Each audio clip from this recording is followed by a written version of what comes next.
and welcome to One CW Question. I'm your host, Vince WO6W. Today with me is my really special guest, Bob Leichner WO6W. Bob has been licensed since he was a teen, and while he needed CW to pass his qualification, like me, he put it away for a while. He rejoined the ranks of CW in about 2020. He has an amazing collection of keys, and you can see up in the upper left corner of his screen, it says he's wild about bugs. Bob, thanks so much for being here. What's your one best tip for a new CW learner? So first, Vince, thanks very much for inviting me and having me here. Just one little bit of background. I'm both a student and an instructor with the Long Island CW Club. I'm a relatively new, enthusiastic but relatively new CW operator, working on my own proficiency and sharing this wonderful mode of CW with other folks. My recommendation is going to be something you've heard before. Get on the air early. Don't get good to get on the air. Get on the air to get good. But I'm going to take that one more step. We had an individual in the club who was training at about 16 words a minute. And then they finally went to get on the air and they discovered they couldn't copy anything. They'd been doing all of their training with computer generated code. And computer generated code, it's just not the real world. So I'm going to suggest that you begin listening to code early on. You don't have to be able to copy it.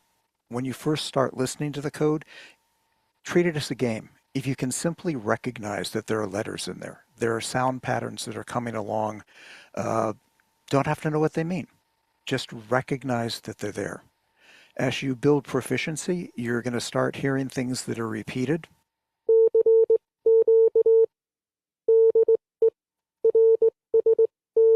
You'll hear those patterns. You don't have to know what they mean, just to hear that the patterns are there.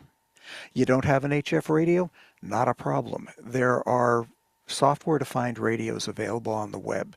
If you do a search for KFS, Kilo Foxtrot Sierra Web SDR, you'll come up with their site. It's a wonderful receiver, and you can listen to the ham bands in this area. It has links to other software-defined radios. You can listen to software radios all over the world. So you can start listening to that code early. Um, yeah, that's going to be the big one. Get used to the sound of the code. Don't limit yourself to the computer generated.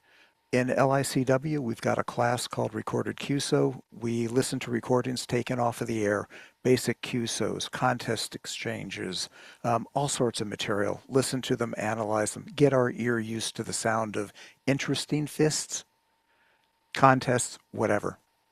Um, as Mike N1CC, a very good friend, says, it's all good. Most of all, have fun. Yeah, indeed, it's all good. Most of all, have fun. That's for sure. Bob, thanks so much for being part of this project. I'm grateful for your time today. Thank you, and 7A3. Thanks again, Vince.